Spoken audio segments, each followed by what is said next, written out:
आज मैं आपको बताऊं कि मुझे मौका मिला यहाँ हमारे प्रधानमंत्री के घर पे आने का और इनसे बातचीत करने का। तो मैं कोई पॉलिटिकल क्वेश्चंस नहीं लाया हूँ।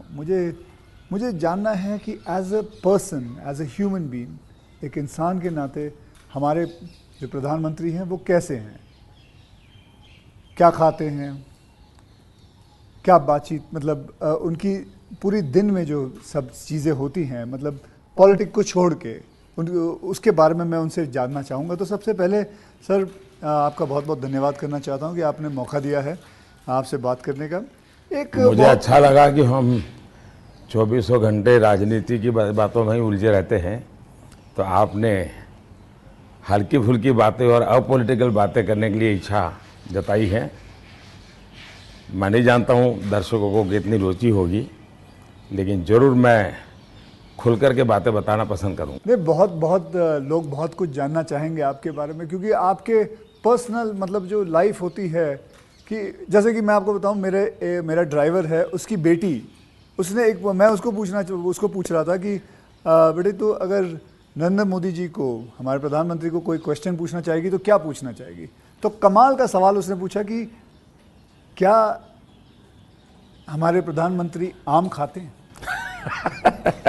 ये भी उसका क्वेश्चन है कि आम खाते हैं, और अगर खाते हैं तो क्या काट के खाते हैं या ऐसे गुटली के साथ खाते हैं। मतलब होता है ना, वॉश बेसिन के ऊपर खड़े होके गुटली के साथ आम खाना, उसका मजा ही कुछ और होता है। तो मैं जानना चाहूँगा कि आप आम खाते हो सर। एक तो मैं आम खाता भी हूँ और आम खाना मुझे बहुत पसंद भी है। अच्छा। और गुजरात में आम रस की परंपरा भी है। वो तो बहुत। लेकिन जब मैं छोटा था तो वैसे तो कोई आम वाम खरीदना वरीदना तो हमारे लिए कोई उस प्रकार की कोई लग्जरी हमारे फैमिली थी नहीं। लेकिन कभी खेतों में चले जाते थे तो हमारा देश का जो किसान है बड़ा उदार रहता है।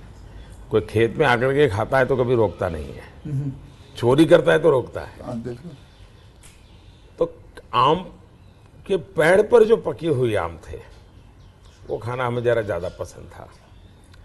यानी उतारने के बाद पकाया हुआ नहीं, नेचुरल कोर्स में पका हुआ, और फिर पूरा का पूरा। अच्छा, तब तो ये हाइजीनिक की कोई समझ भी नहीं थी कि धोना चाहिए, टिकना करना, कुछ नहीं समझते थे, ऐसा ही अपना कर लेते थे।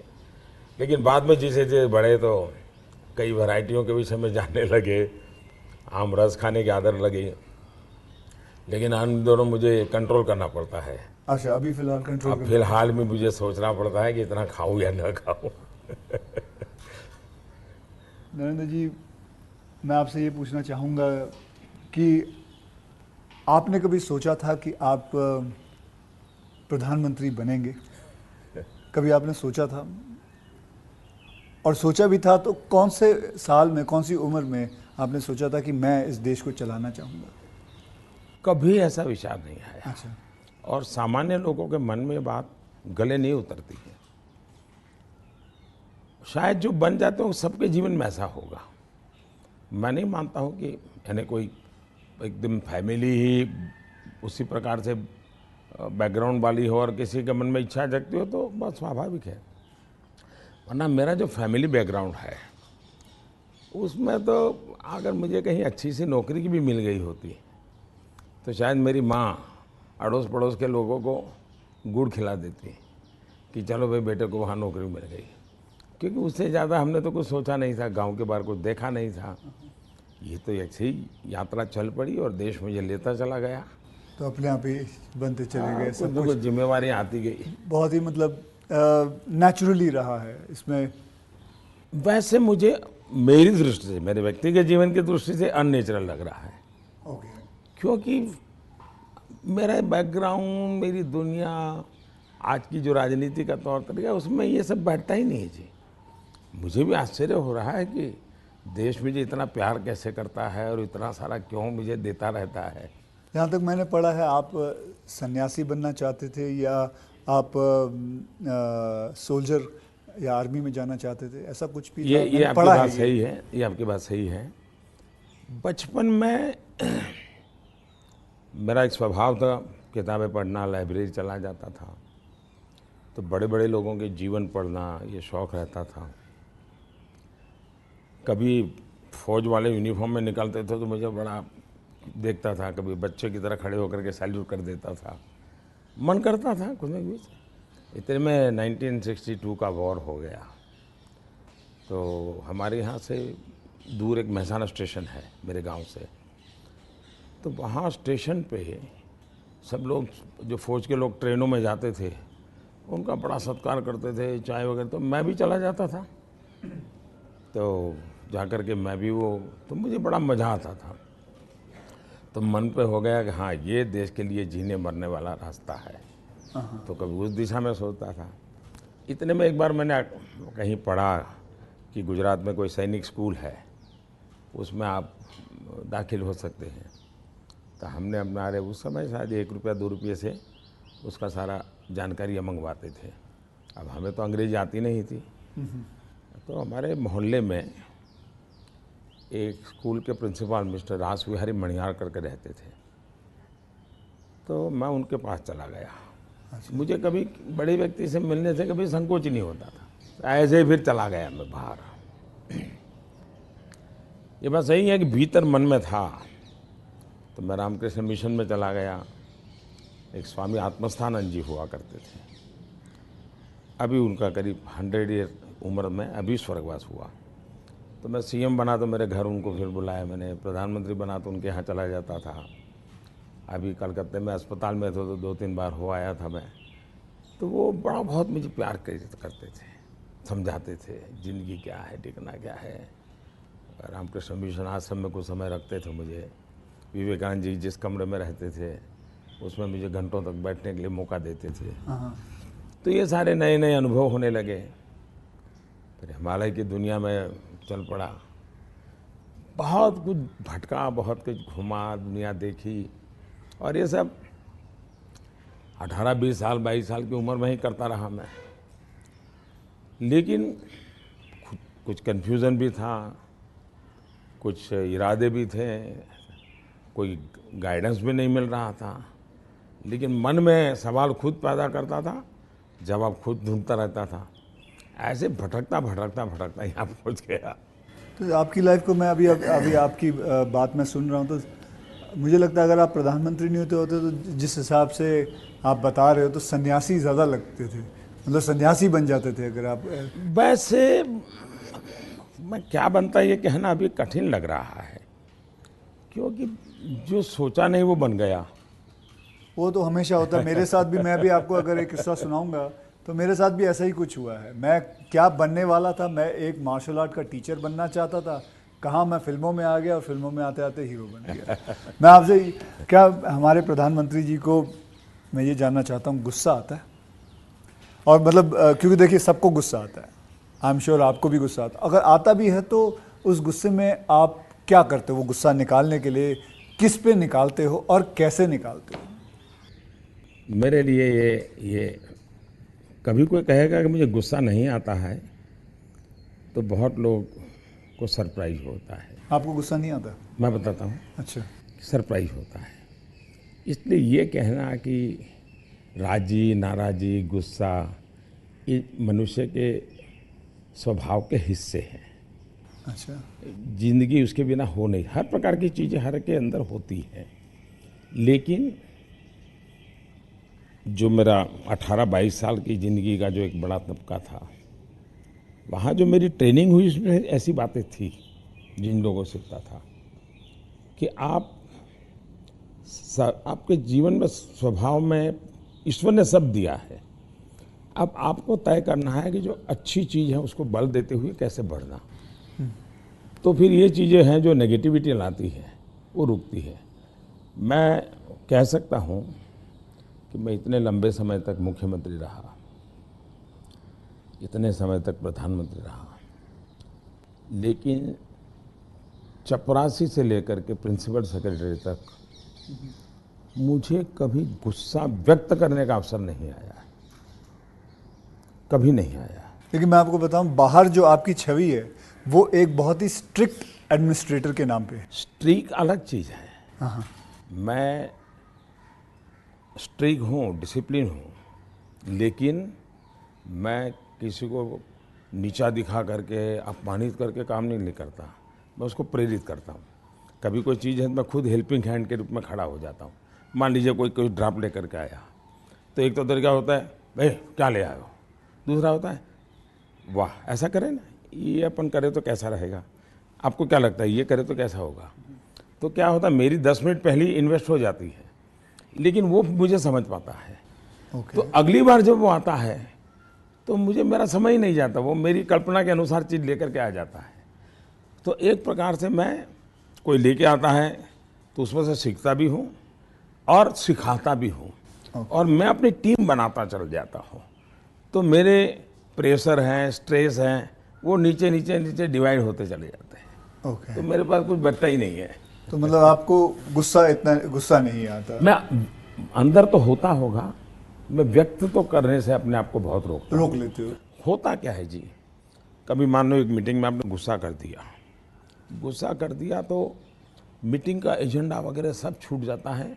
हर एक के मन पे वो 2-3 मिनट की समय रहता है, वही छाया रहता है, वो बहुत नुकसान करता है जी। तो मैं जैसे मुझे गुस्सा आता है तो मैं आपको बताऊं, गुस्सा एक निकालना बहुत अच्छी बात है। मैं छोटा मुँह और बड़ी बात, मैं आपसे बहुत छोटा हूं, और मैं कहूंगा कि आप है ना गुस्से को जो है अंदर ना रखें, उसे निकालें। जैसे मैं निकालता हूं, क्या करता हूं, एक बॉक्सिंग बैग घर पे रखा हुआ है, जितना हो सकता है सुबह 4:30-5 बजे मार लेता हूं और अपना गुस्सा निकाल लेता हूं, और फिर थक हार के बस, या कभी समुद्र किनारे चला जाता हूं और जोर से चीखता हूं, कोई भी नहीं होता है। नहीं, इसके लिए एक अलग तरीका है। अच्छा। मन की स्थिति के लिए ओके।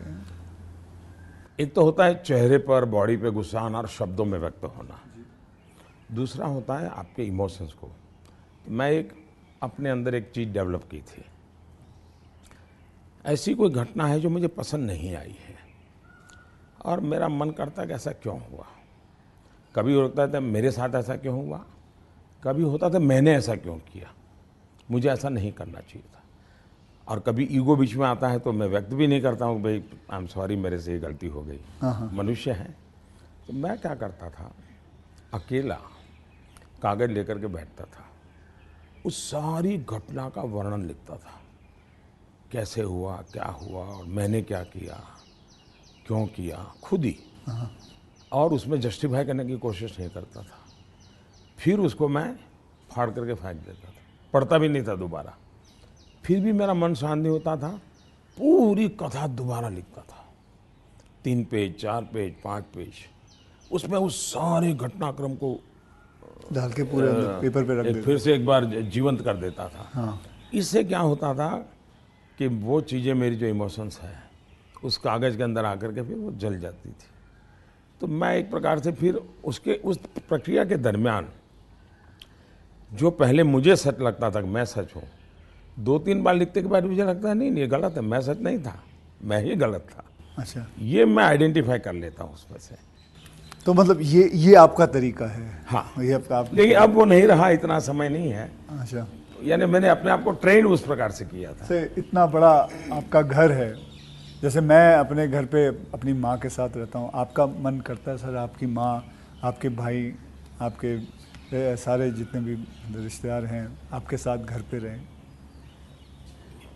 पहला है कि अगर मैं पीएम बनकर के घर से निकला होता तो स्वाभाविक रूप से मेरा मन रहता है कि भाई सब वही रहे।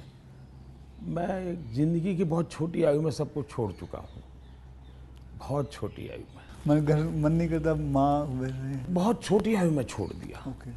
छोड़ दिया, उसके कारण वो ज़िंदगी ऐसी थी जो टोटली डिटैच बन गई है। और इसलिए जिसको कहे लगाव, मोह, माया, क्योंकि मेरी वो जो ज़िंदगी में जो घर छोड़ करके निकल गया था, वो जो ट्रेनिंग हुई वो उस प्रकार की हुई।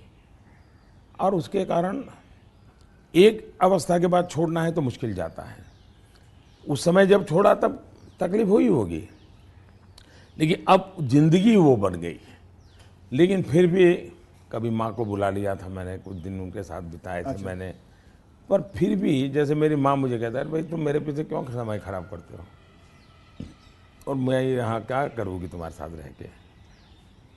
मैं अपना चली जाती हूँ, मैं अपने पुराने गांव के जो लोग हैं कभी यहाँ मिलने आते तो बातें होती है, अपनी बातें होती, तुम्हारे साथ मैं क्या बात करूँ। तो स्वाभाविक है किसी का मन मेरे साथ नहीं लगेगा। तीसरा, मैं भी समय नहीं देता, जितने दिन माँ यहाँ रही मैं अपनी शेड्यूल में ही लगा रहता था, तो एक आध बार साथ में खाना खा लेता था। फिर मुझे भी कभी पेन होता था कि मैं रात को 12 बजे आता हूँ तो माँ को दुख हो रहा है कि क्या कर रहा है। मुझे अभी भी याद है, मैं आपसे जब पहली बार आपसे जब मैं मिला था, तो मैं गुजरात में आपसे पहली बार मिला था जब आप वहाँ सीएम थे। तो उस वक्त एक या दो मतलब मैंने आपको एक दो चुटकुले सुनाए थे और आपने भी मुझे एक चुटकुला सुनाया था। तो मैं ये जानना चाहता हूँ कि आपका ह्यूमर अब प्रधानमंत्री बनने के बाद इंटैक्ट है? आप ह्यूमर, मेरे परिवार में मेरी एक क्यों, विशेषता मैंने है। जैसे आपको बताया आपकी छवि बहुत स्ट्रिक्ट है। आपका मतलब मैंने आपके जो साथ में जो काम करते हैं कई लोगों से ऐसे ही बातचीत करते वक्त वो बातें, यार बड़ा काम करवाते हैं, तो वो जो एक बहुत स्ट्रिक्ट एडमिनिस्ट्रेटर, एक स्ट्रिक्ट हेडमास्टर, ऐसा लगता है मतलब हाथ में छड़ी होगी उनके। तो अभी भी आपका ह्यूमर एक बात तो ये जो छवि बनाई गई वो सही नहीं है। अच्छा, वो अलग बात है। सही नहीं है। और कोई ये कहता है कि मैं काम करवाता हूँ, शायद वो सही रूप में एनालिसिस नहीं कर रहे हैं। जी, वो ये कहे कि हाँ काम बहुत करना पड़ता है, उसमें सच्चाई है। ओके। लेकिन मैं किसी को दबाव नहीं करता हूँ। लेकिन वो जब खुद मुझको देखते हैं, पहले जैसे ऑफिस से आमतौर पे प्रधानमंत्री 6-7 बजे निकल जाते थे, दोपहर में भी 1-2 घंटे वो ऑफिस में नहीं रहते थे। मैं सुबह से जाता हूँ, देर रात तक बैठता हूँ, तो वो भी देखते हैं कि भाई ये खुद मेहनत करते हैं। तो फिर उनको लगता है कि ये कोई हमसे मजदूरी नहीं करवाते, वो खुद बैठते हैं। तो कोई काम है तो मैं रात को 11 बजे फ़ोन करूँगा, अरे भाई उसका क्या हुआ, तो उनको लगता है कि ये अभी भी काम कर रहा है। तो एक प्रकार से एक टीम का स्पिरिट बन जाता है, एक वर्क कल्चर आप डेवलप करते हैं। मेरे आसपास में एक वर्क कल्चर डेवलप होता है और वो मैं खुद काम करता रहता हूँ, उसके कारण होता है। स्ट्रिक्टनेस, डिसिप्लिन थोपने से नहीं आती है, क्योंकि मैं ज़िंदगी मैंने ह्यूमन रिसोर्स डेवलपमेंट में ही अपनी ज़िंदगी खपाई है। आप लोगों को अच्छा झूठ बोल कर इम्प्रेस भी नहीं कर सकते हो लंबे अरसे तक। वो सब देखते हैं आपको कि या बात ऐसी करते हो, करते ऐसे हो। तो आप जैसे हैं वैसे रहो और उनसे काम करिए। हाँ, मैं काम के समय काम में रहता हूँ, इसलिए इधर उधर की बातें समय ख़राब नहीं करता हूँ मैं। दूसरा, मान लीजिए मैं मीटिंग कर रहा हूँ और कोई मोबाइल फ़ोन अपना समय बिगाड़ रहा है, तो मैं फिर उनकी तरफ जा, अच्छा बताइए अभी मैं जो विचार कह रहा था क्या हुआ, तो उनका ध्यान नहीं था। तो उनको लगता था मोबाइल फ़ोन में मैं ट्विटर देख रहा था। तो तब से मेरी मीटिंग में लोग समझ गए कि मोबाइल फ़ोन लेके नहीं जाना चाहिए। मैं किसी से भी मिलता हूँ, कोई भी व्यक्ति आएगा, मेरा कभी बीच में फ़ोन नहीं आता है।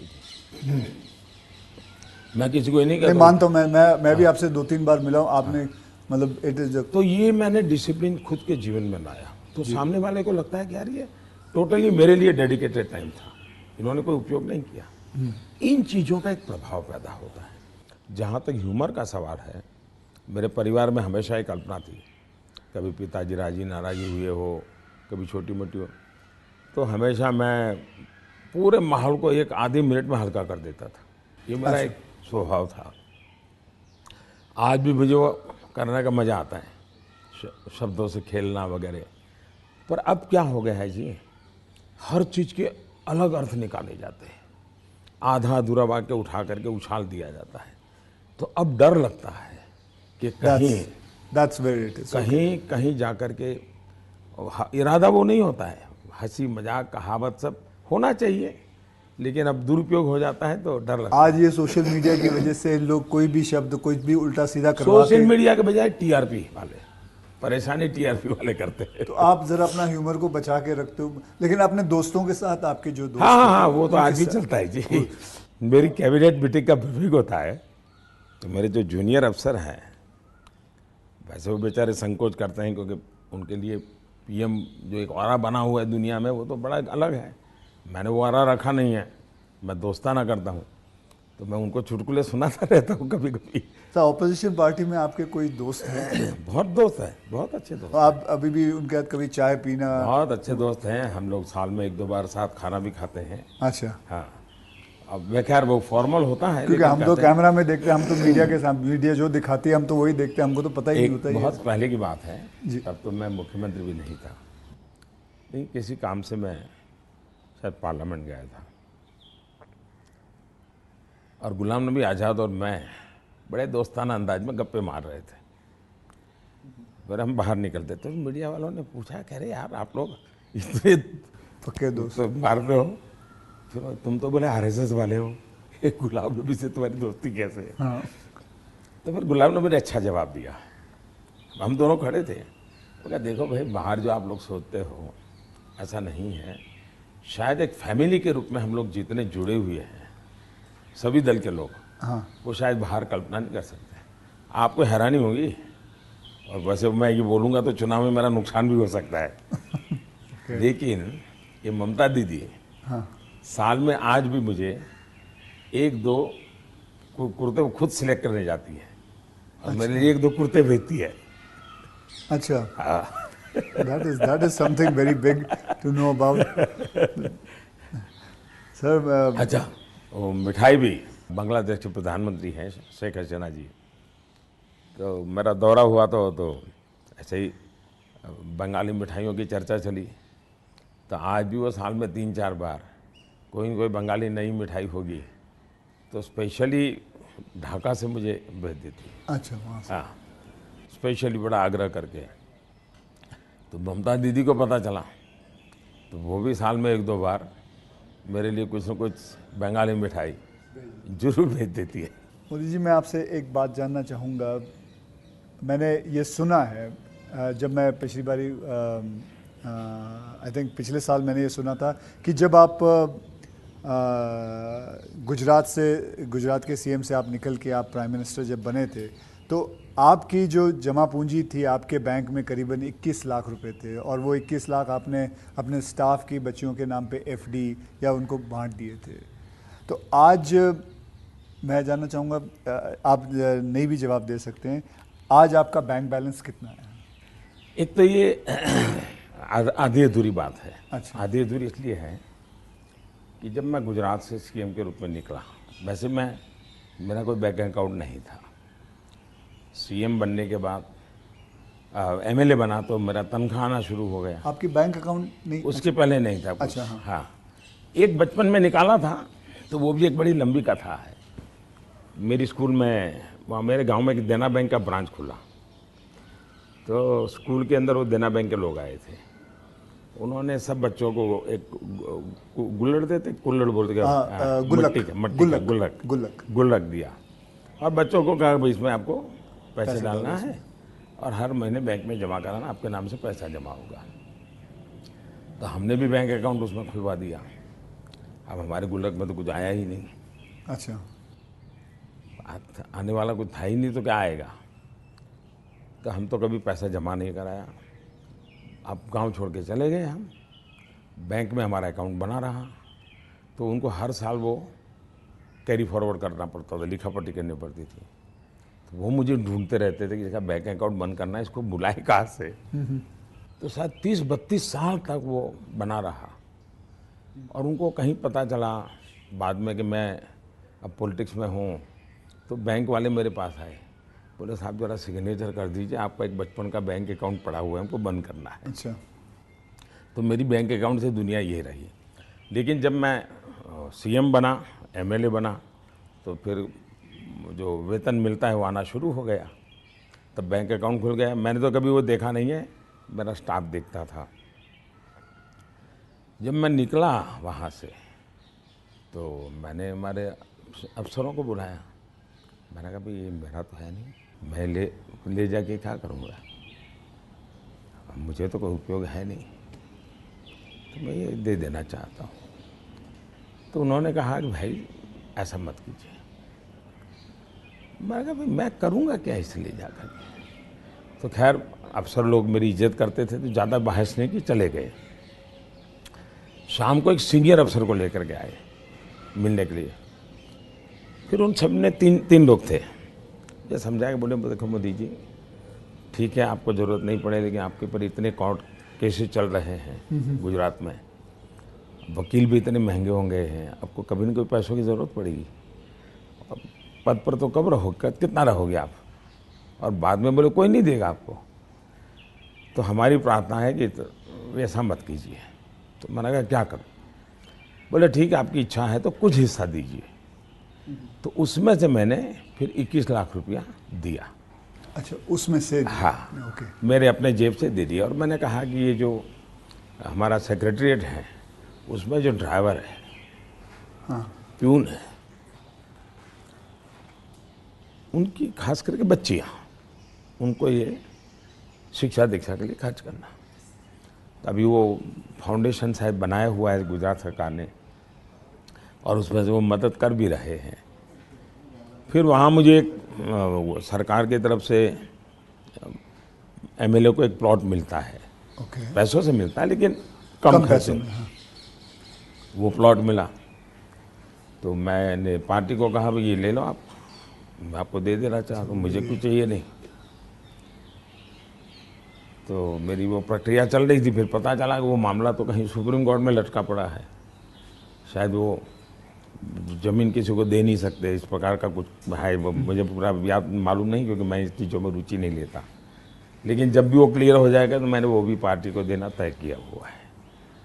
साहब, सच में गुजराती है ना, क्योंकि गुजराती जो होते हैं वो पैसों के लिए बहुत सही रहते हैं। मतलब मैं नहीं मानता कि मतलब आपने अपना प्लॉट दे दिया, आपने पैसे दे दिए, तो आप, क्योंकि मैं आपको, अगर आप इजाज़त दे तो मैं एक छोटा चुटकुला सुनाना चाहता हूँ। जी जी जी। एक गुजराती आदमी था, बुज़ुर्ग आदमी था, वो मर रहा था। तो वो कहता है, मेरी गुजराती ज़रा इतनी ठीक नहीं है, लेकिन वो कहता है कि मारो दीकरो क्यों छे, मतलब मेरा बेटा, तो बेटा अगर डैडी हूँ यहाँ छू, मारी दीकरी क्या छे, डैडी हूँ यहाँ छू, मेरी बीवी कहाँ है, मैं भी यहाँ हूँ, आप तीनों यहाँ हैं तो दुकान पे कौन है? तो सारे के सारे इधर ही आ गए हो, तो मेरे दुकान पे कौन है? क्योंकि मैं मानने को तैयार नहीं हूँ कि, क्योंकि मैंने देखा है गुजरात, मेरे बहुत सारे गुजराती दोस्त हैं, गुजराती जो होते हैं वो अपने पैसों को बहुत सही संभाल के रखते हैं, वो अपने पैसों से दूर नहीं रहते। मैं आपको एक चुटकुला सुना दूँ। चलो ठीक है, ये बहुत बड़ी बात। ओके। हमारे यहाँ चुटकुला चलता है कि एक बार प्लेटफॉर्म पर ट्रेन आई, रेलवे ट्रेन में। हाँ। तो ऊपर ही बर्थ पे कोई पैसेंजर सोया हुआ था। तो उसने देखा स्टेशन आया, तो उसने खिड़की में आवाज़ लगा के बाहर किसी को पूछा कि भाई कौन सा स्टेशन आया। तो उसने कहा 4 आना दोगे तो जवाब दूंगा। तो पहले जवाब की जरूरत नहीं, अहमदाबाद होगा।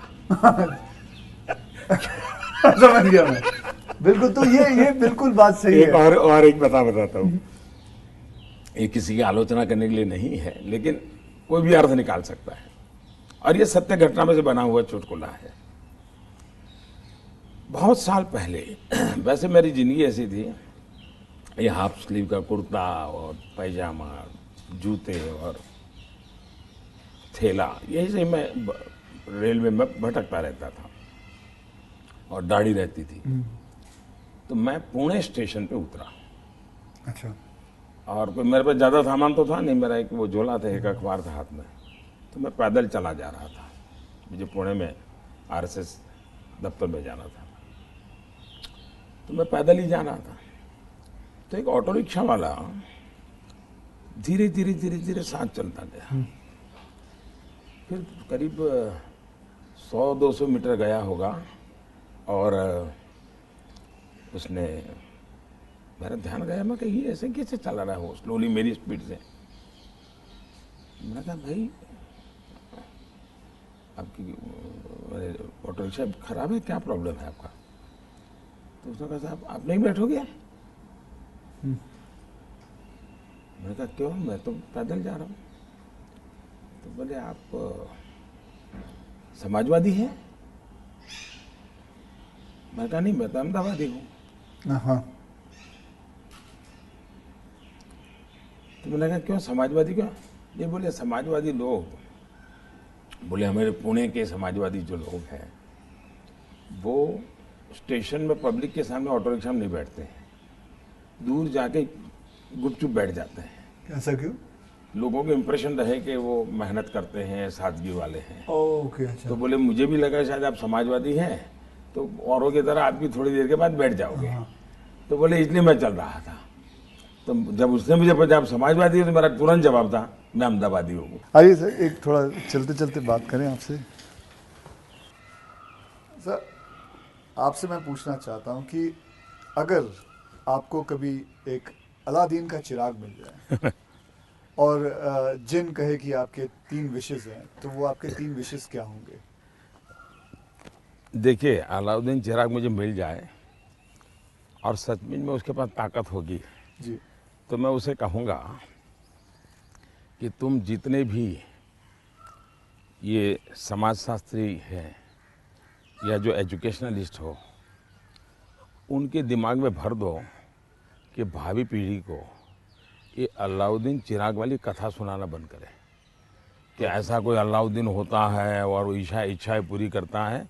मैंने कहा उसको मेहनत करना सिखाओ। मैं कभी एक्सपेक्ट नहीं कर रहा था आप ये जवाब दोगे। मुझे लगा आप कोई 3 विशेस आप सोचोगे कि क्या है 3 विशेस, लेकिन ये एक बहुत ही सही तरीका है। आलसपना जो होता है वो यही चीज़ों से आता है। यार, आई विश मुझे ये मिल जाए, बैठे बैठे मिल जाए। तो ये जो आपने जो किया हुआ है, ये जो कहा हुआ है, बिल्कुल सही कहा हुआ है। ये मूलतः बाहर से आई हुआ चिंतन है जी, मैंने रिसर्च नहीं किया है। हाँ, हाँ। ये हमारे यहाँ मूल चिंतन ऐसे नहीं है। मूल चिंतन तो हमारे यहाँ परिश्रम का है जी। हमारे यहाँ ये नहीं है कि भाई ऐसे ही कुछ आकर के कोई दे देगा, ऐसा नहीं है जी। एक ना एक दिन तो सभी को रिटायर होना होता है, आपको भी रिटायर होना पड़ेगा। तो आपने कभी पोस्ट रिटायरमेंट प्लान सोचा है कि आपने जब ये सब कुछ ख़त्म हो जाएगा, मतलब आप पॉलिटिक्स से संन्यास ले लेंगे, तो आपके आगे जाके आपने क्या करना है? एक बड़ा पोस्ट इंटरेस्टिंग रिटायरमेंट। चीज़ बताता हूँ आपको। जी। हम लोगों की एक मीटिंग थी इनर सर्कल की। अटल जी थे, आडवाणी जी थे, राजमाता सिंधिया जी थी, जी। सिकंदर बख्श साहब थे, प्रमोद महाजन भी थे, और उसमें सबसे छोटी आयु का मैं रहता था। तो बातें चली, उसमें से ऐसे ही अभी मीटिंग शुरू होना बाकी था, ऐसे गप्पे चल पड़े कि भाई रिटायरमेंट के बाद क्या करेंगे। तो सबने कुछ न कुछ अपना बताया। प्रमोद महाजन इसको बड़ा लोगों को खुद करके निकालते थे।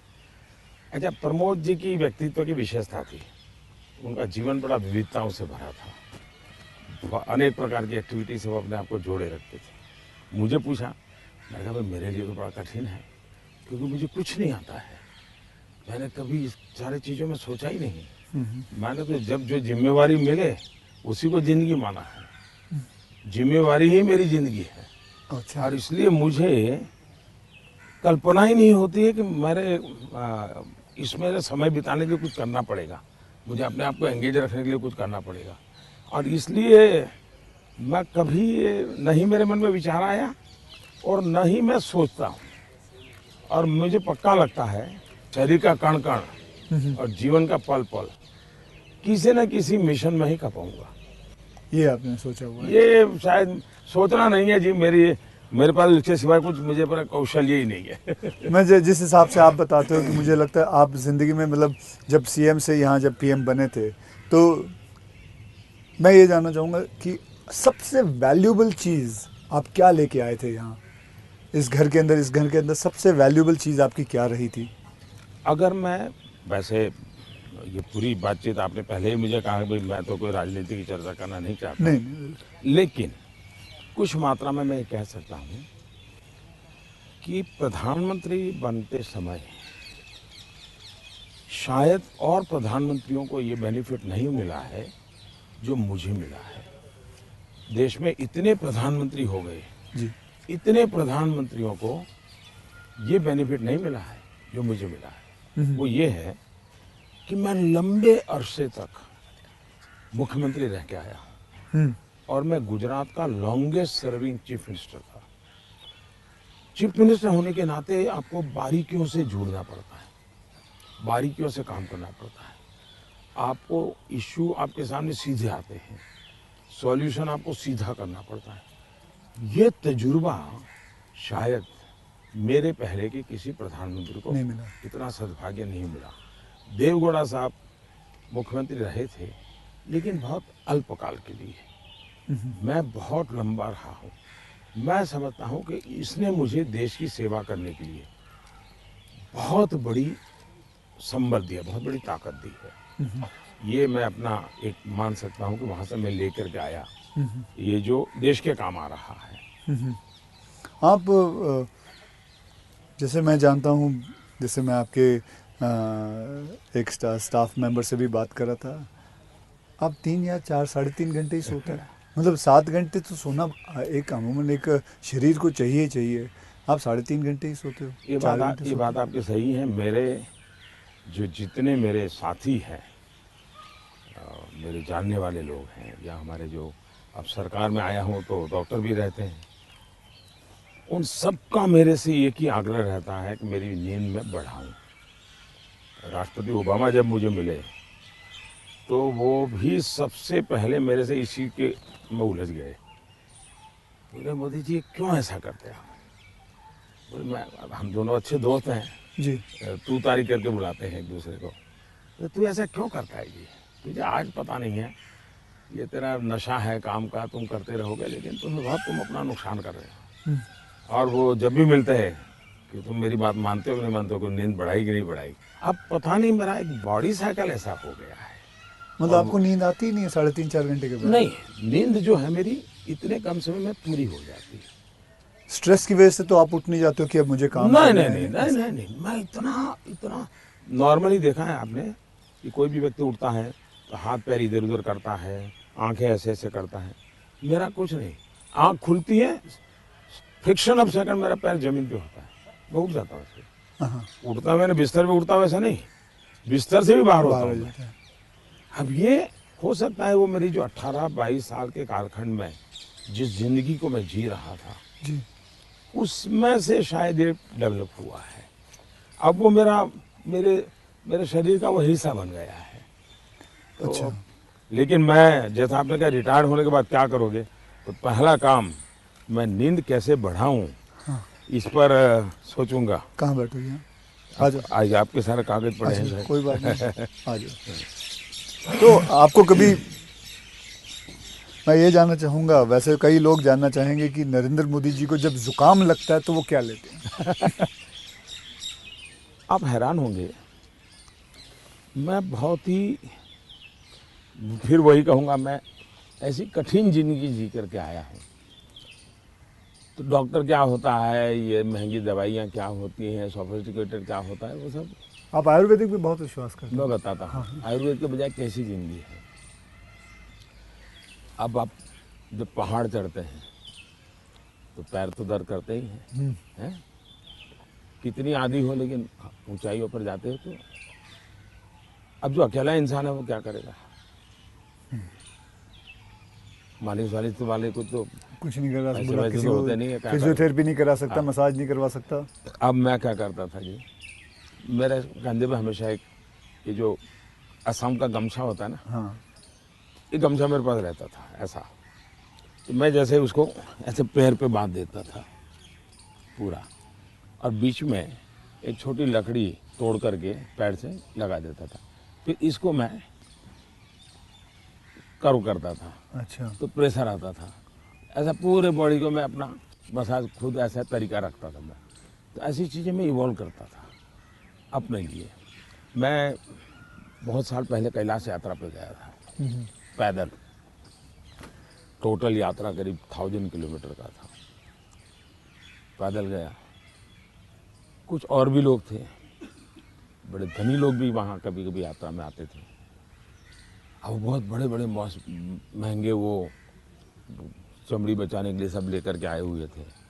मेरे पास तो कुछ था, मेरे पास कैस्टर ऑयल था, और वो भी रॉ, सीधा वो घानी से निकाला हुआ। हाँ। तो उसकी स्मेल भी बहुत ख़राब होती है, तो मैं उसी को लगाता था। अब ये लोग 5वें 6ठे दिन मुंह नहीं धो सकते थे क्योंकि उनकी चमड़ी जल करके चीर करके लटक गई थी। तो वो बड़े परेशान रहते थे। तो मुझे कुछ नहीं होता था, बोला मैं तेज तर्रार रहता था। तो मुझे पूछने लगे कि आप क्या करते हो? बोला कहा कुछ नहीं भाई, कैस्टर ऑयल लगाता हूँ भाई। तो रात को हम जब पहाड़ चढ़ करके रात्रि मुकाम होता था, ये मेरे पास आ जाते थे। हर कोई एक एक बूंद कैस्ट्रोल में से ले जाता था। जुकाम होता है तो एक तो मैं गर्म पानी पूरा समय पीता हूँ, गर्म पानी, गर्म पानी। उसमें दूसरा, कोई शहद या कुछ? कुछ नहीं, सिंपल गर्म पानी। दूसरा, हो सके तो फास्टिंग करता हूँ।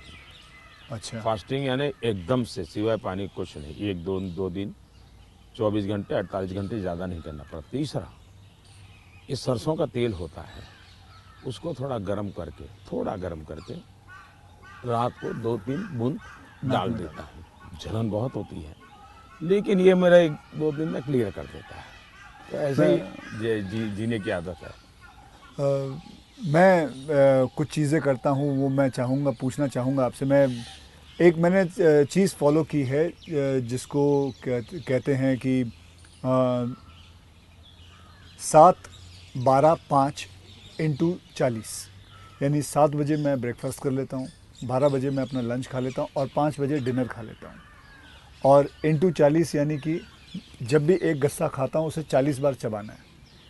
तो ये मैंने अपने शास्त्रों में पढ़ा है, कई लोगों से बात की है, तो आप इससे सहमत हैं? बिल्कुल सहमत हूँ, और ये बिल्कुल सही रास्ता आपने चुना हुआ है। हमारे देश में मूल आदत यही है। हाँ, ये वेस्टर्न जो वर्ल्ड आया, उसने फिर धीरे धीरे इसमें ये बदलाव किया कि लोग, वरना हमारा किसान आज भी गांव में सूर्यास्त के पहले, नहीं लेना सर? मैं नहीं लेता जी, नहीं, सूर्यास्त के पहले थैंक यू। खाना खा लेता है। और दिन में भी आपने देखा होगा, किसान सुबह एक प्रकार से, वो किसको आप नाश्ता कहते हैं, लेकिन एक्चुअली उसका वो लंच जैसा ही होता है। हाँ। वो काफ़ी मात्रा में बड़े बड़े रोटी और सब्जी या चटनी कुछ लेकर के खेत चला जाता। दिन में थोड़ा सा लेकर के उसकी पत्नी सर पे कुछ रख करके जाती है। वो पूरा भोजन नहीं होता है, हाँ हाँ, थोड़ा होता है। ये आज भी हमारे देश में परंपरा है ये। आपका एक फैशन स्टेटमेंट बहुत बढ़िया है, मतलब दाढ़ी वाड़ी एकदम सही किया हुआ। और मतलब कभी कभी मैं देखता हूँ आप हाफ स्लीव कुर्ता पहनते हैं, ज़्यादा करके हाफ स्लीव कुर्ता पहनते हैं। तो ये जो फैशन, ये जो है, ये जो आपकी जो शेविंग और ये सब, क्या ये मतलब फैशन जो है, ये आपने खुद ने किया है या आपने किसी को? आपने बहुत अच्छा सवाल पूछा। जैसे मैं बहुत स्ट्रीक हूँ, गुस्सा करता हूँ, ये जो एक छवि बनाई गई है, वैसे दूसरी छवि मेरे इन कपड़ों की दुनिया को लेकर के बनाई गई है। दरअसल क्या है, मैं छोटी बैग में मेरी ज़िंदगी थी और मैं ट्रैवलिंग करता रहता था। जी, आपने बताया झोले में। और तो मैं देखता था कि एक तो मैं कपड़े खुद धोता था। सीएम बना तब तक मैं कपड़े खुद धोया हूँ। ओके। कभी मैंने कपड़े, तो फिर मैंने कैसे सोचा कि लंबी बाहें रखता हूँ तो मुझे इतना ज़्यादा धोना पड़ता है। दूसरा मेरे बैग में वो जगह ज़्यादा लेता है, तो मैंने खुद ही काट दिया था। अच्छा, वो जगह ज़्यादा लेता है इसलिए आपने इसको मैंने काट दिया था। ओके। अब वो बात, वो फैशन बढ़ गया जी। ये बात सही है कि मैं ढंग से रहना, ये मेरी प्रकृति थी। शायद एक कारण ये भी था कि गरीबी के कारण कभी कभी इन्फीरियरिटी फील होती थी लोगों के बीच में। तो उसको ओवरकम करने के लिए शायद साइकोलॉजी पढ़ी होगी बचपन में, ऐसा मुझे लगता है। तो मैं क्या करता था, अब हमारे घर में वो प्रेस करने के लिए तो कुछ था नहीं, तो मैं ये बर्तन का जो लोटा रहता है उसमें कोयला भर देता था, गर्म कोयला, और उसी से कपड़ों को प्रेस करता था और पहन के जाता था। लेकिन जूते नहीं थे। तो मेरे एक मामा एक दिन आए घर पे, तो पता नहीं उनका मन कर गया, तो उन्होंने मेरे लिए जूते ला दिए। तो एक कैनवास के सफ़ेद जूते हैं ना जी, हाँ, छोटे से, शायद उस समय तो 8-10 रुपये मिलते होंगे, वो ले आए। तो मैंने देखा थोड़े दिन में तो वो गंदे होना शुरू हो गए। तो मैं क्या करता था, क्लासरूम में सब बच्चे चले जाते थे, मैं रुका रहता था, और टीचर जो ब्लैक बोर्ड पे लिखता है ना, तो बाद में जो छोटा चॉपस्टिक का टुकड़ा रह जाता है वो ऐसे ही फेंक देता है। हाँ हाँ हाँ हाँ हाँ। तो मैं उसको इकट्ठा करता था, वो चॉपस्टिक के टुकड़े वो ले आता था और हर दिन सुबह चॉकस्टिक जूतों पे लगा देता था। हाँ, मैं समझ गया। और डेली ये मैंने कई बार आपसे मिला हूँ, आप घड़ी जो है वो अभी तो आपने सही पहनी हुई है, लेकिन घड़ी आप ज़्यादा करके ऐसे पहनते हो। घड़ी मैं सही पहनता हूँ क्योंकि मुझे मीटिंगों में बैठना पड़ता है ना, हाँ, तो मैं नहीं चाहता हूँ किसी को पता चले कि मैं ऐसे घड़ी देख रहा हूँ, उसको इंसल्ट फील होता है जी। अच्छा, तो मैं उसके सम्मान के लिए हमेशा कॉन्शियस रहता हूँ कि ऐसे चोरी छुपे से घड़ी देख लेता हूँ। आप कोई बैठा है बात कर रहा है और घड़ी देखते हैं तो मतलब कि आप उसको इशारा करो भी बहुत हो गया जाओ। तो आप ऐसे रखते हो।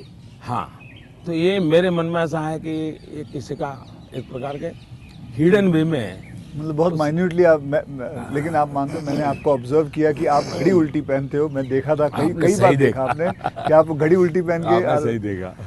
मोदी जी, मैं आपसे ये जानना चाहूँगा कि ये जो सोशल मीडिया का आजकल तो पूरा ज़माना है एंड मैंने देखा है कि आप काफ़ी एक्टिव रहते हैं, लेकिन जो आपको लोग प्रश्न पूछते हैं या लोग आपसे बात करते हैं तो आप खुद देखते हो ट्विटर या इंस्टाग्राम, ये सारी चीज़ें आप देखते हो सर? मैं ज़रूर देखता हूँ और एक प्रकार से उससे मुझे बाहर की बहुत प्रकार की जानकारियाँ मिलती हैं जी। और मैं आपका भी ट्विटर देखता हूँ और ट्विंकल खन्ना जी का भी ट्विटर देखता हूँ। और कभी कभी तो मुझे लगता है कि वो जो मेरे पर गुस्सा निकालती है ट्विटर पे, तो उसके कारण आपके पारिवारिक जीवन में बड़ी शांति रहती होगी। उनका पूरा गुस्सा मेरे पर निकल जाता होगा।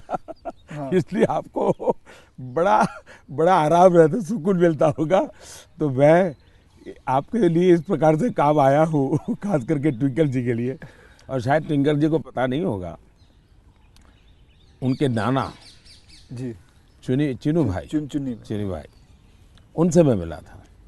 अच्छा, ये तो बहुत पहले। और कारण क्या था, ये बड़ा इंटरेस्टिंग है जी। गुजरात में एक बहुत बड़ा अकाल पड़ा था, तो हम लोग कुछ न कुछ सामाजिक काम करते थे। उसमें हम लोगों को ये बटर मिल्क के केंद्र चलाते थे, छाछ पीने के लिए गर्मी में लोगों को। हाँ, बटर मिल्क, तो वो मूल सुरेंद्रनगर जिले में हम बहुत बड़ी मात्रा में करते थे। तो उस एक कार्यक्रम में मुंबई में एक सज्जन थे, मिठाई के बहुत बड़े व्यापारी थे, नाम तो मैं भूल गया, वो उनको लाए थे और उन्होंने डोनेशन भी दिया था। हाँ। और हमने ऐसे छाछ केंद्र चालू किए थे बटर मिल्क के। बहुत बड़ी मात्रा में, जैसे पानी की परब रहती है वैसे छाछ की परब रहती थी और हर गरीब व्यक्ति वो। तो उस समय मैं उस सेवा के काम में लगा था और उस समय इनके नाना जी वहाँ आए थे, तो उस समय मेरी उनसे मुलाकात हुई थी। तब मुलाकात, काफ़ी बातें हुई थी उनके साथ, तो मेरा उस प्रकार से उनसे परिचय रहा है। तो आप मतलब खुद भी पढ़ते हो और लोगों को? बिल्कुल, मैं पढ़ता भी हूँ और मजा लेता हूँ। आपको वैसे मैं जब आप अपने ऊपर कोई मीम्स बने हुए देखते हो, जो सोशल मीडिया पे मीम्स आते हैं, तो वो मीम देख के आपको हंसी आती है? वैसे आपने कहा गुस्सा तो आता नहीं ज़्यादा करके, लेकिन वो जो मीम्स आप देखते हो तो आपको कैसा लगता है? जैसे देखो, मैं कुछ 4-5 मीम लेके आया हूँ, ये देखिए। ये लिखा है, this T seller can give nation unity, equality, safety, prosperity. तो ये एक है, इसमें लिखा हुआ है, चटनी के बिना ढोकला है बेकार, अब की बार मोदी सरकार। ये देखिए, मेरे ही सारे फ्रेटर्निटी के लोग आए थे, आपसे मिले तो सबके यहाँ लगा दिया जय श्री राम। ये आपने देखा कभी? ये मैंने नहीं देखा, ये आज देख रहा हूँ। अच्छा, ये नहीं देखा आपने? तो ये रोहित शेट्टी जो है, ये एक्शन डायरेक्टर हैं, मीट्स नरेंद्र मोदी जी, और अगले दिन आपको उन पर इतना असर पड़ा, सीधा मोटरसाइकिल लिया आपने, निकल पड़े। तो ये मीम देख के आपको कैसा लगता है? मैं एंजॉय करता हूँ। मैं उसमें मोदी को कम देखता हूँ, क्रिएटिविटी को ज़्यादा देखता हूँ। तो मुझे उस क्रिएटिविटी के प्रति, यानी मेरा घोर भी विरोध होगा, ये बड़ा मजा आता। क्या बड़े सटीक तरीके से कहा उसने, मतलब बहुत अच्छी क्रिएटिविटी उनकी है। मतलब क्या सोचते हैं ये लोग, और यूं झटके में सोच लेते हैं। हाँ, फ्रिक्शन ऑफ सेकंड जी। मैं आपको बताऊं, आप और मैं भी बात कर रहे हैं, जब सोशल मीडिया का ये सबसे बड़ा बेनिफिट मुझे ये है कि मुझे कॉमन मैन की जो सेंस है, हाँ, उसकी जो क्रिएटिविटी है, उसका एनालिसिस है, ये समझने में बड़ा। वरना क्या होता है, ये बनी बनाई लोगों की जो परोसी हुई चीज़ होती थी जी, 5 स्टार फूड जैसा होता था वो, ये एक प्रकार से फुटपाथ पर का जो चने चबेने और पकौड़ा होता है, हाँ हाँ, वैसा सोशल मीडिया का मटेरियल होता है। फिनिश नहीं होता, लेकिन उसमें से आपको सच्चाई हाथ लग जाती है।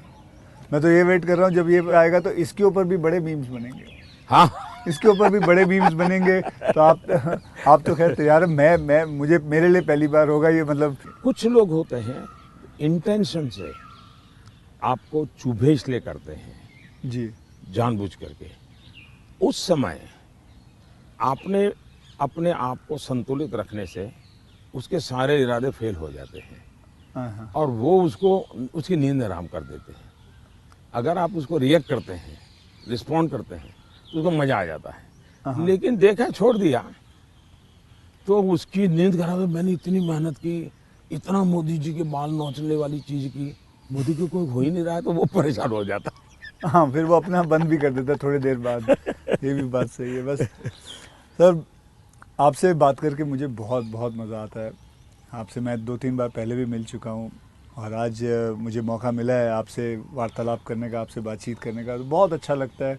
As a human being and not as a prime minister, as a human being you are a lovely person, you are a person जिसने ज़िंदगी में सब कुछ देखा है, झेला है, पाया है और खोया भी है, और सैक्रिफाइस आपकी ज़िंदगी के, मैं ये मेरा एनालिसिस है जो मैं आपसे अभी बात करके मेरा एनालिसिस है कि आपकी ज़िंदगी के आपने बहुत सैक्रिफाइसेस भी किए हैं। So we are glad, I am glad that मुझे ये मौका मिला है आपसे बातचीत करने का। क्या आप मंथली आपकी जो सैलरी में से कुछ आप अपनी माता जी को भेजते हैं? ऐसा है कि हमारी माता जी खुद मुझे देती है आज भी। अच्छा, वो भेजती हैं? आज देती है। जिस दिन जब भी मिलने जाऊंगा तो ₹1.25 वो पक्का मेरे हाथ में देती है आज भी। अच्छा। और वो हमसे कभी अपेक्षा नहीं करती, कभी अपेक्षा नहीं करती, उनको ज़रूरत भी नहीं है। दूसरा, शायद मैं एक ऐसा मुख्यमंत्री भी रहा और एक ऐसा प्रधानमंत्री रहा हूँ, मेरे परिवार पर का कोई खर्चा सरकार पर नहीं है, वरना बाकियों को परिवार का मेडिकल हेल्प मिलता है सब, मेरे परिवार कुछ लेता नहीं, कुछ नहीं लेता है। मैंने, हाँ, ये बात है, बिल्कुल बिल्कुल। तो ये एक प्रकार से, लेकिन इसका मतलब ये नहीं कि कोई माँ के प्रति लगाव नहीं है, ऐसा नहीं है, लेकिन जीवन ही ऐसा बन गया है कि मैंने अपने आप परिवार, पूरा देश को अपना परिवार बना लिया है, इसी में लगा रहता हूँ, यही काम करता रहता हूँ। मोदी जी, मैं ये जानना चाहूँगा कि आपको, मतलब बचपन में ऐसा कौन सा खेल था जो आप खेलते थे? मैं बचपन में संघ की शाखाओं में जाता था। अच्छा। संघ की शाखाओं में बड़े अच्छे वैज्ञानिक खेल होते हैं। अच्छा। बड़े वैज्ञानिक, जिसमें टीम स्पिरिट आए, जिसमें जैसे एक खेल होता है, ये सब सर्कल में बैठते हैं, फिर जो ये हमारा लीडर होता है वो पूछता है कि आपकी राइट साइड पर जो बैठा है उसकी एक क्वालिटी बताओ। ओके। अब है तो खेल, लेकिन आपको उसके कारण कॉन्शियसनेस आता है कि हाँ भाई, दूसरे के गुणों को देखना चाहिए। अब खेलते खेलते ही डेवलपमेंट होता है इंसान का, और इसलिए मुझे बचपन में संघ की शाखाओं में खेलों के द्वारा टीम स्पिरिट क्या होती है, रिस्पॉन्सिबिलिटी शेयर करना क्या होता है, ये खेल है संघ में, बहुत बढ़िया खेल है। वो परंपरागत खेल है, कोई संघ वालों ने ढूंढे ऐसा मैं नहीं कह रहा हूँ, ये बहुत बहुत काम आते हैं। दूसरा, मैं योगा से ज़्यादा जुड़ गया, फिजिकल एक्टिविटी के रूप में कहे तो, लेकिन मैं इंडिविजुअल खेल के बजाय ग्रुप वाले खेल को हमेशा पसंद करता रहा, क्योंकि वो एक प्रकार से आपके व्यक्तित्व को अलग से डेवलप करते हैं। जो इंडिविजुअल खेल होता है वो आपको एक अलग प्रकार का डेवलपमेंट करता है, वो गलत करता है ऐसा मैं नहीं कह रहा हूँ, लेकिन अलग प्रकार का करता है। टीम के अंदर खेलने से अलग प्रकार का होता है, आपको एडजस्ट करना पड़ता है, आपको साथ चलना पड़ता है, आपको किसी की लीडरशिप करनी होती है, आपको सबॉर्डिनेट को संभालना होता है। तो ज़िंदगी जीने के लिए ग्रुप वाले गेम्स खेलने चाहिए। ओके। इंडिविजुअल कितना ही हम बड़े चल जाए, लेकिन ग्रुप वाले खेल जरूर खेलना चाहिए, ये मेरा मत रहता है। जी, आपने कभी गुल्ली डंडा खेला है? बिल्कुल खेलता था गुल्ली गांव डंडा में। खेलते? हाँ, हमारे यहाँ गांव में खेलते थे, फिर कंचे खेलते थे। हाँ, लेकिन ज़्यादातर मैं तैरने के लिए चला जाता था, मुझे पानी पसंद था, अच्छा। तो तैरने के लिए चला जाता था। दो कारण थे, एक तो मेरे परिवार के सारे कपड़े मैं धोता था, परिवार के सभी सदस्यों के, अच्छा। तो तालाब में ही पानी था, तो हम तालाब में चले जाते थे, तो उसके कारण स्वाभाविक मेरा स्विमिंग सीख गया, तो मैं बहुत घंटों तक स्विमिंग कर लेता था। हाँ। तो मेरे शरीर के जो अगर मूलभूत कहें कि डेवलपमेंट, बॉडी डेवलपमेंट जिसको कहें, वो शायद स्विमिंग से हुआ है। वो गांव वाला स्विमिंग जो जी समझ गया। अपने गांव में तालाबों में, नहर हो गई, तालाब हो गया वहाँ हाँ, की। उसी में।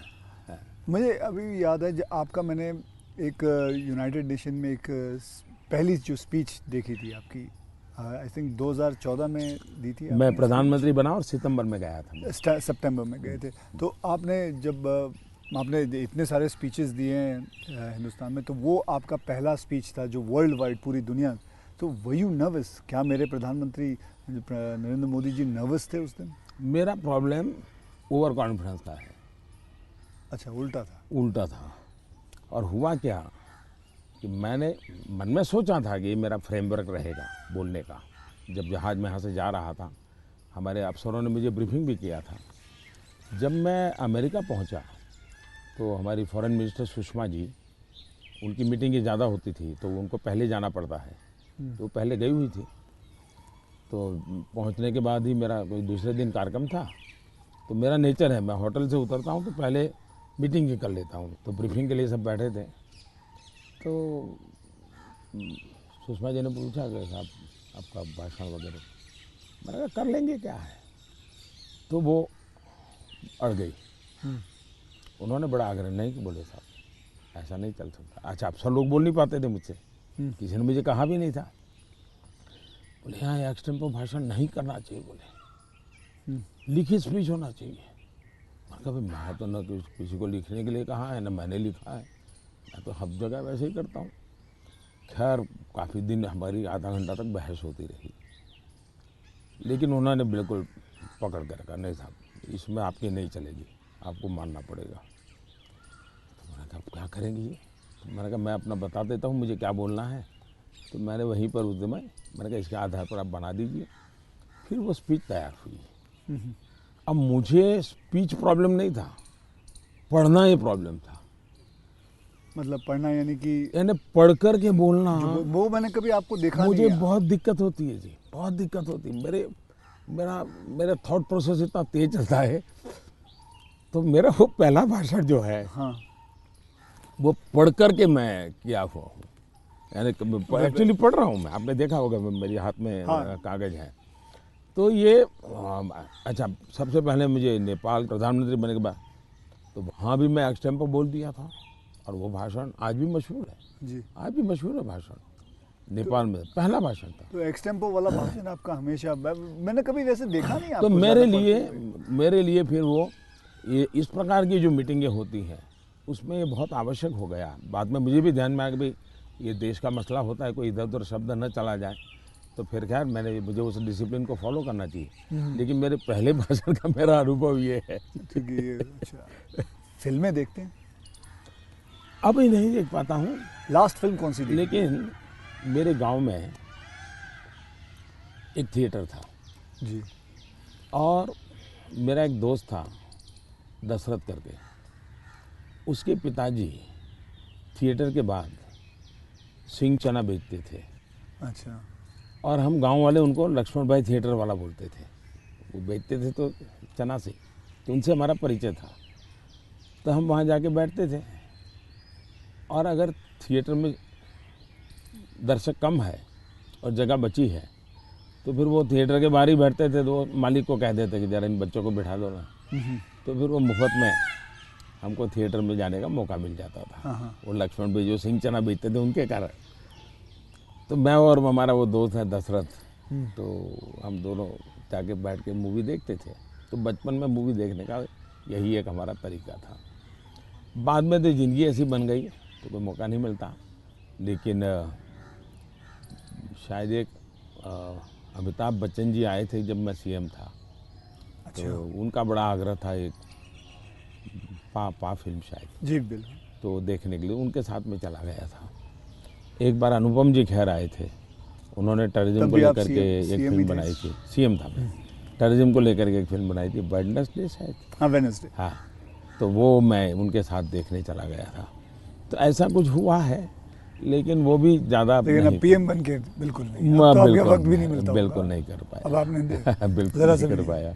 क्या मैंने एक फिल्म बनाई थी, आपको मैंने हल्का सा कुछ बताया भी था पहले कि टॉयलेट एक प्रेम कथा पे फिल्म बनाई थी।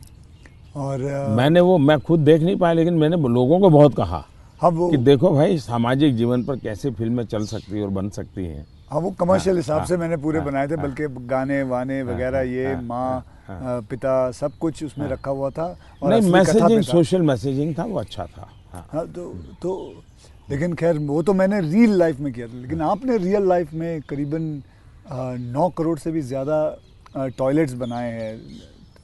तो ये तो मतलब ये मतलब ऐसा कैसा हो गया जैसे कि आपने जैसे ही आप प्राइम मिनिस्टर बने तो सबसे पहले आपने स्वच्छता के ऊपर बात की, टॉयलेट्स के ऊपर बात की। तो आपको वो डर नहीं लगा कि आप पहली बार मतलब आप प्राइम मिनिस्टर बन रहे हैं और सबसे पहला मतलब द फर्स्ट फ्यू मुद्दा इसी पे रखा हुआ है, स्वच्छता पे रखा हुआ है। स्वच्छता आपके लिए बहुत मायने रखती है। मेरे जीवन में मैंने गांधी जी वगैरह जो पढ़ा है, और कुल मिला के मैं देखता हूँ कि हमारे देश में बीमारी, गरीबी, इन सब की चीज़ों के साथ हेल्थ बड़ा सबसे बड़ा विषय है। लेकिन प्रिवेंटिव हेल्थ के लिए 2 चीज़ें मैं देखता हूँ, एक स्वच्छता और एक फिटनेस। आप अपने शरीर को फिट रखिए, बनाइए, तो बाकी आर्थिक रूप से बोझ बनता नहीं है ज़िंदगी, उस प्रकार से जिए।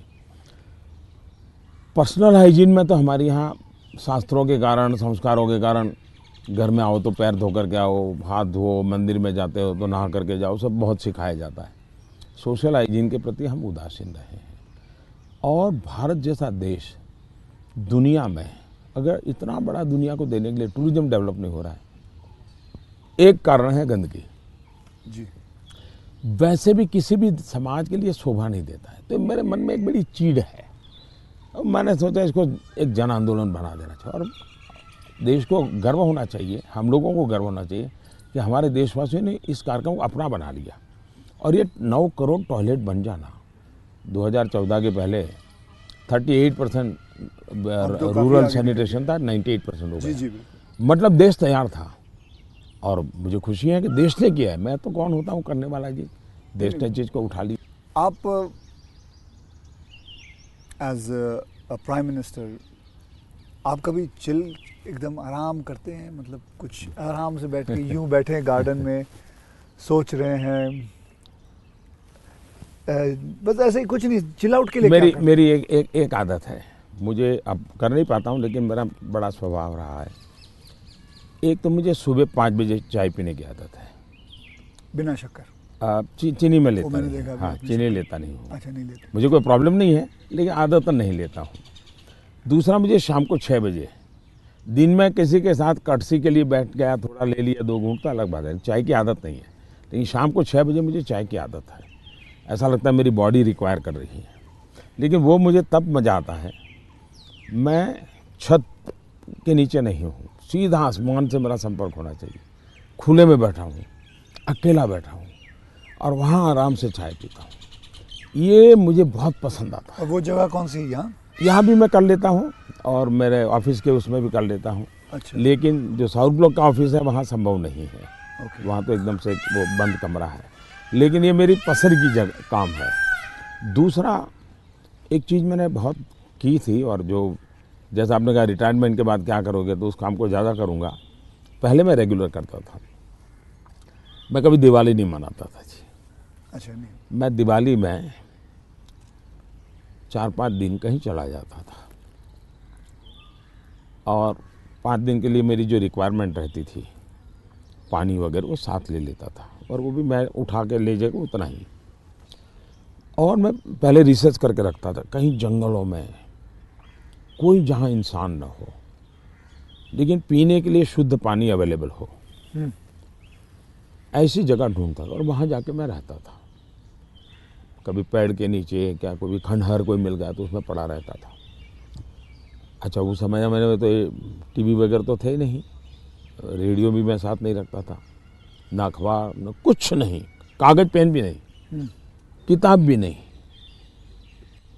कुछ नहीं। अच्छा।